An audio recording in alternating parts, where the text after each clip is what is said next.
Boruto chapter 45, baby. Oh my gosh. I don't even know, yo. I swear, I honestly truly feel like when I read the manga, opposed to the experience I get with the anime, because I've been pretty heavy with the anime lately, but when I read the manga, I truly feel like this is Masashi Kishimoto's writing. It truly feels like this is truly the sequel that it should be, in terms of it feels like Masashi Kishimoto has continued going, despite the fact that he's not at the helm of this, and it's Kodachi and Ikimoto that are, you know, driving this boat for the story.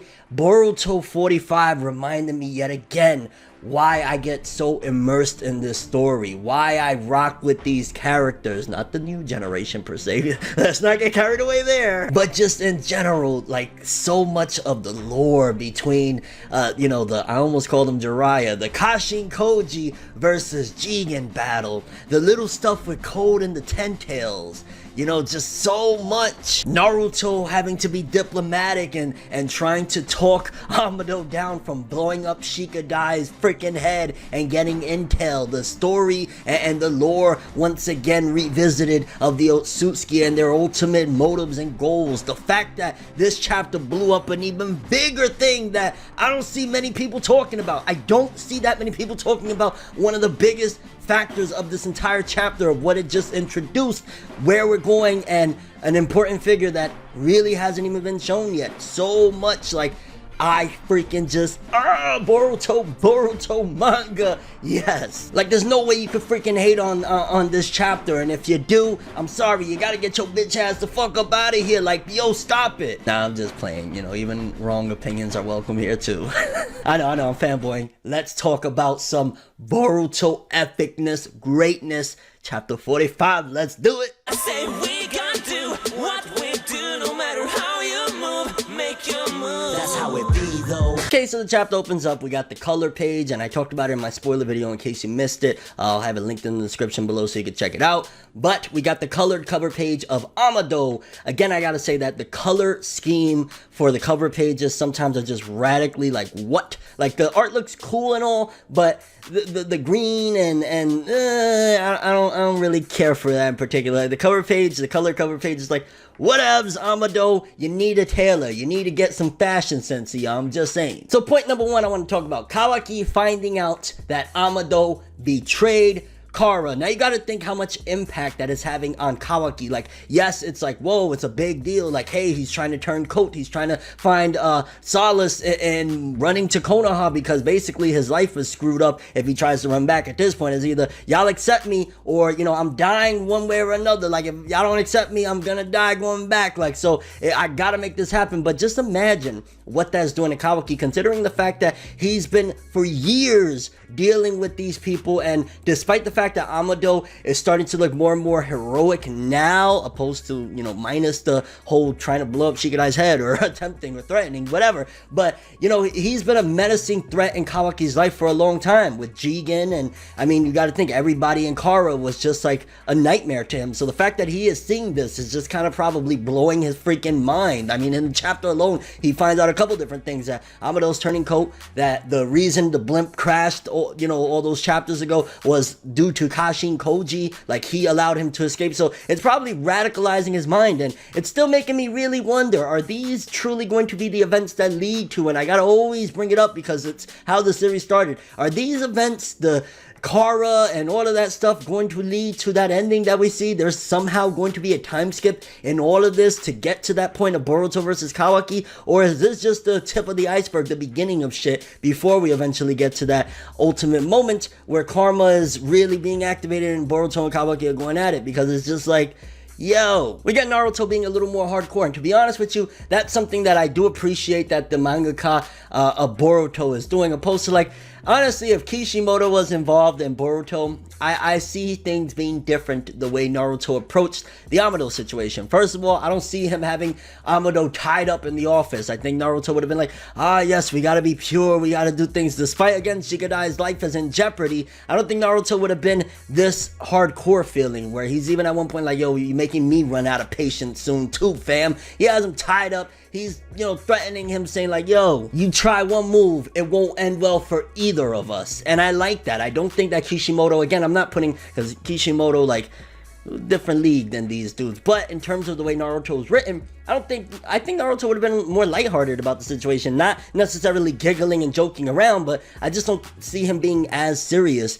with this whole thing with Amado as he is in the way he's taking it, having him tied up, the way he's threatening him and shit like that. I like that though. I think that that's how Naruto needs that. That's how a Hokage should be, especially in a situation where there's a hostage of one of his, you know, his people. We cut to a scene of Code watching the Ten Tails, and we get a little bit of insight or more insight into its personality, because to be honest with you, this is something where I feel the anime can do a lot of justice in expanding. We don't know that much about Code. This one gives us a little bit more like, okay, he's seemingly impatient, he's complaining about being bored watching the Ten Tails, which, oh my god, I never get enough. Even, you know, going back to the 4th grade Shinobi War when we first seen the Ten Tails and seeing him now is just like, yeah, his design is a little bit different, he looks a little uglier in this one, but god damn it, that Ten Tails looks disgusting. It looks like freaking Mark Henry, the wrestler, came and took a massive nasty ass shit after having hold that in for like days on end, and then on top of that, that shit sat there for like 2 years, and everybody and their mother shat on it as well, and then they gathered it up, and that created the Ten Tails Jubi. Then we get, which it kind of felt a little bit weird. I like the way it was transitioning, to be honest with you. When I first saw this in the spoilers, I was unsure how this was going to work. But, you know, it cuts back and forth between these scenes. You get, like, you know, Code checking in with Jigen, which seems as though Jigen's still trying to make things go. Like, if anything, I was a little bit surprised how Jigen was taken off guard by all this. Because he's still, like, telling Code, yo, they know about the hideout with the Ten Tails. Make sure you keep an eye on shit. Everything, you know, we got to keep everything in order. And then Koji checks in. He's like, okay, yo, give me the report, which, again, I thought Jigen would have been a little bit craftier, and it's weird to say Jigen after some of the info that we got in this chapter. Like, really, we should, I guess, call him Ishiki Otsutsuki, right? But he definitely was caught off guard by a lot of this shit. I mean, it just doesn't seem like, aha, I knew all along y'all was about to do this to me. I think he started getting inclinations around when, again, you know, the blimp crashed and the whole owl stuff began with Kawaki and all that shit. That's probably where he started, but he didn't know from the jump or for a long time that they were going to do this to him. And I ain't gonna lie, seeing Shikamaru go off the handle the way he did in 45 when Amado's like, yo, I can blow up this little shit's head right now, and Shikamaru loses it and rushes him and it's like about to choke him out and everything. I like that because that's how a father, and even Amado says, you're more, instead of an ex-general, you really like a father when it comes to your son, which, damn right, that's how I like it, bro. Like, I'd be the same way. I'd be worse. I'd be, whoa, Naruto will have to create 1,000 clones to stop me. You mess with my kid. But I like seeing that. It humanizes Shikamaru more. It shows his role where he's at right now. It shows how much he cares about his kid, and overall shows the awesome character that Shikamaru's come to be. That, yeah, he takes his role very seriously, but you see one of the chinks in his armor, and it's not even a chink, one of the triggers to him is, don't play with his kid. He's gonna rush you and choke you out, fam. I also found it interesting that there must have been some type of distrust, or just in general, Jigen was trying to be cautious as possible when Kawaki says that Jigen has never allowed Amado to leave the lair. This is unheard of, so he's even more shocked just seeing all of this transpire. He's like, yo, unless this is some sort of setup and they're trying to invade, which they don't really need that. Look at how Jigen just popped in however many chapters ago and just started the big ass battle with Naruto and Sasuke. Like, he don't really need covert operations to infiltrate Konoha. He can do this shit his damn self. So Kawaki is really just looking at it like he's from a shock perspective of Amado showing up, and is also like, while Jigen was taken by surprise to a certain degree, he tried his best to be cautious, again, considering that he had Amado just locked in this chamber for God knows how freaking long in the lair, their hideout, just working on robots, I guess, and whatever else things that Jigen had him doing. Just for a minute, I gotta throw in that Katatsuki comes off as a insensitive, creepy, weirdo-ass motherfucker. Like, yo, you excited about, like, dude, there's somebody in the leaf that's life is on the line right now, she could die, there's a whole bunch of chaos, there's threats of the world, and all sorts of shit. Katasuke is just like, oh my god, that's the head scientist that created the Kara members and shit. Oh wow, he'd be great working in my lab. Like, you creep ass motherfucker. It's bad enough already that you turn coat at a certain point, like, and now this, like, you weirdo. I just gotta throw that out there regarding Katasuke. Like, what are you doing, fam? Relax. Something that threw me off is, you would think with Amado being around and so close to Jigen, and all the intel that he gathered and stuff like that, because seemingly he, you know, programmed every member of Kara, including Kashin Koji, assuming Koji isn't, you know, maybe a byproduct of not only robot parts and shit like that, android parts, but possibly his original being is that of a human being. But you would think that Amado would have passed the information on to Koji that Jigen is able to teleport the way he did. The fact that Jigen was telling him, again, he could have just been lying because he was still trying to keep the operation going as close as possible with the lies and shit like that. When he said, hey, I was shocked, which I do think, to be honest with you, to be fair, I do think when we saw him, he was indeed surprised of Jigen just popping in and being able to do that, especially considering the fact that he sent Koji to go do that to begin with, to retrieve Kawaki and shit like that. It makes me wonder, how the hell didn't Amado know this, or why didn't they ever see Jigen use that power to be able to teleport back and forth? Like, what's that about? Again, seems as though somewhere along the way Jigen possibly got comfortable or something happened, because again, there's some forces that we're unclear of right now, but seems as though something happened where he was careful enough to hide this. He hid some powers that at least Koji didn't know. I don't know if Amado knew, but Koji didn't know of, you know, Jigen's ability to teleport and shit like that. He hid a couple of different things, but then he slipped up. So it's kind of like, And then one of the big things there of this chapter that kind of blows open a lot of things is when it is said from Amado that Jigen was initially a regular human just like us. So Jigen, the body that this seemingly Ishiki Otsutsuki is inhabiting, was that of a regular person, possibly either a shinobi or just a regular dude in general. So right there, that blows open a lot of questions, which we kind of already knew that, okay, because it was kind of like hinted at and said chapters ago and stuff like that regarding that information. But pushing that narrative forward, and what Sasuke says shortly after, which we'll get to it in a second, it definitely raises questions. Like the big thing of this chapter that people aren't talking about, and I hinted at it in the beginning of the video, but I got to throw it out there right now, and again, we'll tackle it in a second, is who's the real mastermind of all this? It's, once again, we're getting that same type of narrative of, well, Obito is the villain. Oh no, it's Madara. Oh no, it's Kaguya. Oh no, it's Zetsu. Because if you think about it, it's like, oh no, all of Kara's the villain. Oh no, it's actually Jigen. Oh no, it's actually Ishiki Otsutsuki. Oh no, it's actually whoever put the karma mark on Jigen to begin with. But again, we'll get to that in a second. Some of this was a little bit of rehashed information, to be honest with you, with this chapter. Stuff that we learned in Naruto. I guess because this is technically a new series, they felt as though they had to regurgitate some of the information regarding what the Otsutsuki are, that they're basically like alien parasites, that they come and suck out the chakra from planets, and the reason that they create this tree of might, the divine tree, is because they need the fruit so that they can evolve, and the 10 tails is initially the catalyst to this, that they use the 10 tails, they go to different planets with the 10 tails. Thought it was kind of interesting that it was clarified that's not the same 10 tails that you guys seen, which kind of confirms that Kaguya is still trapped on the moon, right? Like, kind of makes sense, which I wouldn't be surprised if we do see a return of Kaguya. That would be freaking nuts if Kaguya showed up. I wonder whose side would she be on. Like, would she fight against Ishiki Otsutsuki? Was that her original husband before she came to Earth and had kids with a human and created Hagoromo and those kids? Like, a lot of interesting stuff there. Although I gotta go back to, I want to say maybe back in the days I said this, I don't know, it's been so many years now, like 6 years or something, 7 years since we found out all that stuff about the Otsutsuki and shit like that. Definitely very inspired by the Tree of Might. I don't know where the Tree of Might came from, if it was more of an original idea or it was inspired by something else, but feels very Tree of Might-ish, a tree that sucks all the life out and basically leaves the planet dry, except in this instance is that the tree starts off as a giant beast that's controlled by aliens. Well, controlled to a certain degree, because you see how Code in the hideout, he has like his arms and shit pinned down, which again, the tentails so gross. But yeah, very, very inspired by Tree of Might, it feels as though, with a twist, which is good. It's like, it's not just a tree, it's not just, you know what I'm saying, there's a, well, I guess if you think about it, Turles was an alien, so I guess Turles would be the Kaguya.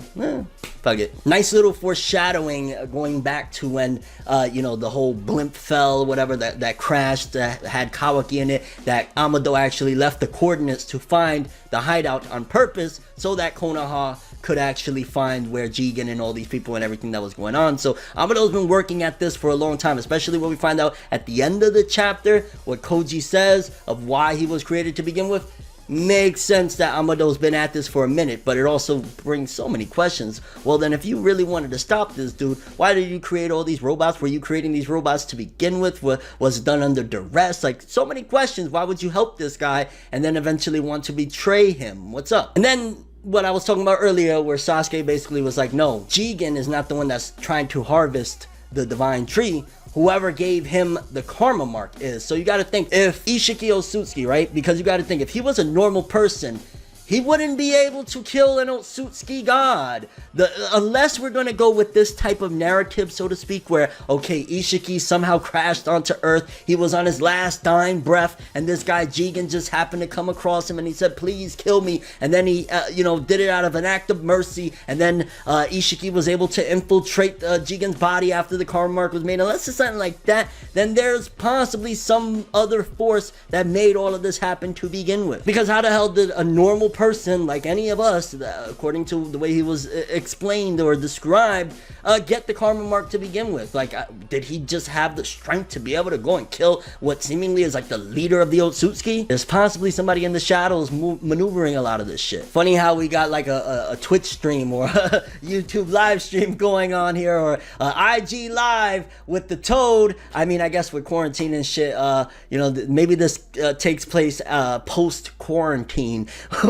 With Amado feeling like, fuck it, yo, we're gonna have an IG live going on from my glasses to the Toad. I ain't gonna lie, I did find that to be a little bit silly. When I saw the raws and the spoilers and shit, and I saw the Toad, I was theorizing so many different things, like, yo, maybe, he's trying to use the Toad for something this and that, and then it's like, no, he just wants to have a live stream going to Amado's glasses whenever he wants. Like, dude got the Google glasses set up and shit. Like, that was silly, I'm not gonna lie. And the shock of Naruto and them, like, what is this foreign technology? Fam, it's just IG live, relax, quarantine radio, you can get it all in, you're not late. And it was also revealed, because again, I gotta keep on pointing, some people were saying that there wasn't information. No, there's some stuff, a lot to gather from this chapter. When he revealed, Amado said, my only partner in Kara was Koji. So that's 100% cemented. There's nobody else in there in Kara. There's not a secret member. Boro wasn't in on it. Delta wasn't in on it. Code wasn't in on it. Nobody but Koji and Amado were in on this whole infiltration or betrayal of Jigen and the whole ideology of, what they were trying to do with the divine tree. Which is kind of weird how Kara, based on what Jigen said, Kara originally all agreed on, yeah, let's do this thing for the divine tree. Because if you think about it, if these guys are androids, right, and they're not really human beings, so to speak, they would possibly have some reasoning to say, you know what, who gives a shit about any of this stuff? If all the humans die, we could recreate the world in the light of robots. Like, we could have Amado just keep on cranking out new robots and, populate the world that way. We don't necessarily need any of this shit because we're not actually human. Again, assuming that they're not androids that are basically just like humans, except that they're super powered and they're going by like robotic parts or some shit. So if you think about it, yeah, it would make sense why a lot of them, like Code and the Deltas and Boros, would say, fuck it, take the world as long as we get something out of it. Maybe they thought they could get a piece of the divine fruit and evolve, or maybe they just said, we don't care about the planet, like we're not real people, it doesn't matter to us, we don't need any of this shit. And I ain't gonna lie, when the fight started, I was like, oh, there's only a few pages left, they're gonna freaking tease us so bad. Koji throws some kunai at Jigen pops out, pops behind him and hits him with the rods, and y'all already know I gotta go back to the Jiraiya theories with Koji, baby. I gotta talk about it, because very, very reminiscent, and this is the authors playing with us. If you caught it, you caught it. Authors playing with us of, how did Jiraiya die? Do y'all remember? Do y'all remember how Pain did him with the rods? So that felt like a little nod to that, with the frog watching. If you think about it, put everything together, the frog watching, yeah, the frog was watching Jiraiya that he eventually burned on his back and shit like that. The rods going through him. It's different this time around, and the author obviously has his own agenda and motive to make the story go a different direction, because when the rods went through, which was kind of interesting, a little bit of blood did come out of the Shadow Clone's mouth, which again makes me really question what Koji really is. Is he an android? Is he a person just with modified parts? Is he a creation like Mitsuki? Like, what are you? Because then after he appears again from being a Shadow Clone, he tells Jigen that he was created with the sole purpose of killing Jigen. Again, assuming that he really knows anything. Like, he could be brainwashed. There's so many avenues that we can go with what Koji really is. Just because he says I was created with that intention doesn't necessarily, like, we haven't seen through his eyes if he has like robotic, Android 16 shit. Just imagine though they play it up like Koji becomes the Android 16 and shit. Boruto sees Koji and he says that whole life speech that Gohan heard, and then he gets his head crushed, and that's what makes Boruto go full Otsutsuki. Now, we don't need no rehashing, but that would be kind of sick. Overall, this chapter, I fucking loved it. I loved it. Yeah, there was some rehash information again. Shit about the Otsutsuki that we already know. If you watch the Red Naruto, you know about the Otsutsuki and shit like that. But just a lot of details. How was the karma mark given to Jigen if he was just an ordinary person? And if Ishiki Otsutsuki was the one that, was the origin of that shit? How did that happen? Was it a double team that helped? Like, what went down? Also, who do you got your money on? Kashin Koji or Jigen in this battle? How you think it's going to go down with this live stream? Also, what do you think? Why did Amado continue to abide, or by this whole thing with Jigen, ride with him, create these monster robots that could basically tango with the Hokage, so to speak, like Delta and shit, all to eventually betray him? Where do you think that's all going? And Ten Tails, where the hell did that come from? You think we're gonna see a return of Kaguya? We did see a panel of Kaguya and Momoshiki in that little flashback sequence of Amado explaining shit. You think Kaguya is gonna return at some given point? And your overall thoughts and expectations for the Boruto manga with chapter 46 and beyond.